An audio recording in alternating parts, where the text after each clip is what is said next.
Mga patay ngayon. Ikaw, ano ka na ba? Nakadalaw. Nasaan ba yung ano mo? Magulang, ay, buhay pa naman yung ano mo, di ba? Oo.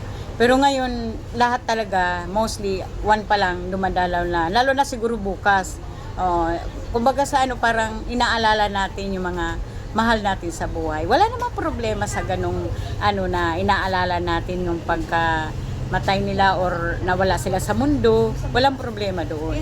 Pero ang the best na ano, tas nireregaluhan natin sila, pumupunta tayo sa cemetery, nagdadala na kung mga masasarap na yung iba masasarap na pagkain, cake, kung ano na taon na birthday niya, o lahat 'yon ginagawa natin. Pero sana ito lang iba-iba naman tayo ng ano. Okay yun na inaano natin, inaalala natin siya. Pero sana habang buhay pa sila, dapat alalahanin natin sila, lalo na kung may mga edad na.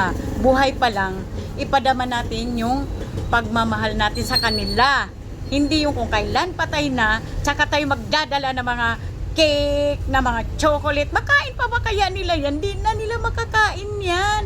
Diba? Okay lang, pinag-anuhan mo yan. Pero kung sana sa buhay pa sila, ipakita natin na yung pagmamahal, yung care natin sa kanila, yung hindi sila pinagod mo or hindi mo sila sinagot-sagot or sinusuplayan mo sila, lalo na kung kahit may asawa na tayo, anuhin natin, bigyan sila kahit konti lang, ihatiin lang o kahit 1/4 lang, iano mo sa pamilya mo at saka yung sa magulang. Lagi nating lingunin sila, lalo na kung mga matatanda na, lagi nating lingunin, ipakita natin yung pagmamahal. Ayun na yung bigyan mo ng chocolate, ng mga birthday.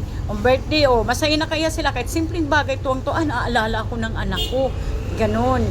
Kung kailan nawala sa mundo, tsaka mo naaalala. Ano ba yan?